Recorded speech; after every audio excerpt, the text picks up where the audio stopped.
ibadeti annenin, babanın evladına yaptığı dua kelimeler.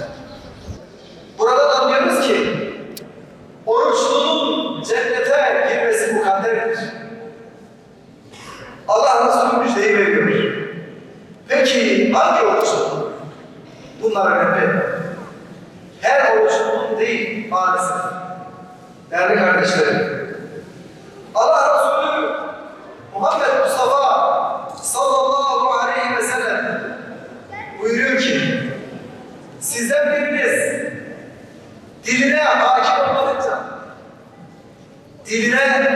olmadıkça ona buna sataştıkça, tartıştıkça, gıybet, dedikodu, haset, Allah korusun iftira gibi sözlerle diline sahip çıkmadıkça o oruçlunun orucu sadece aç kalmaktır ve susuz kalmaktır.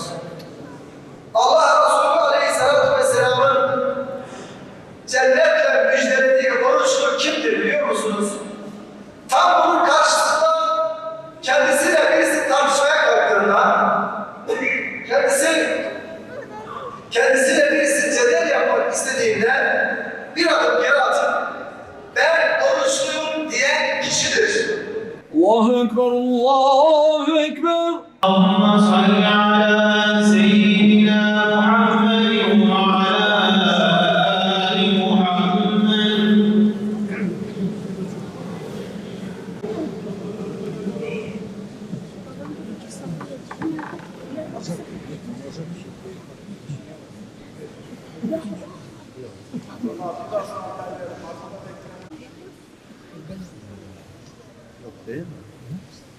Subhanallah velhamdülillah ve la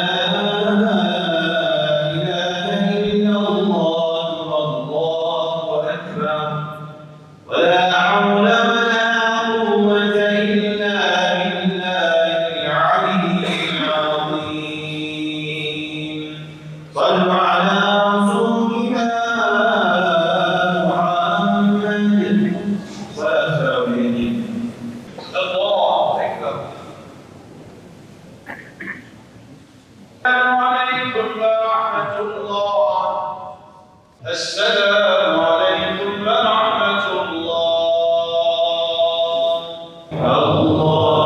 Allahümme salli ala seyyidina Muhammedin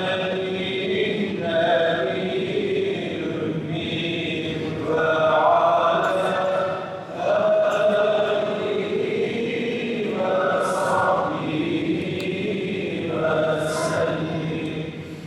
أقرعتنا وركوعنا وتسبيحنا وتمم تقصيراتنا ولا تمضي وجوهنا يا مولانا برحمتك يا أرحم الراحمين وسلام على المرسلين والحمد لله رب العالمين.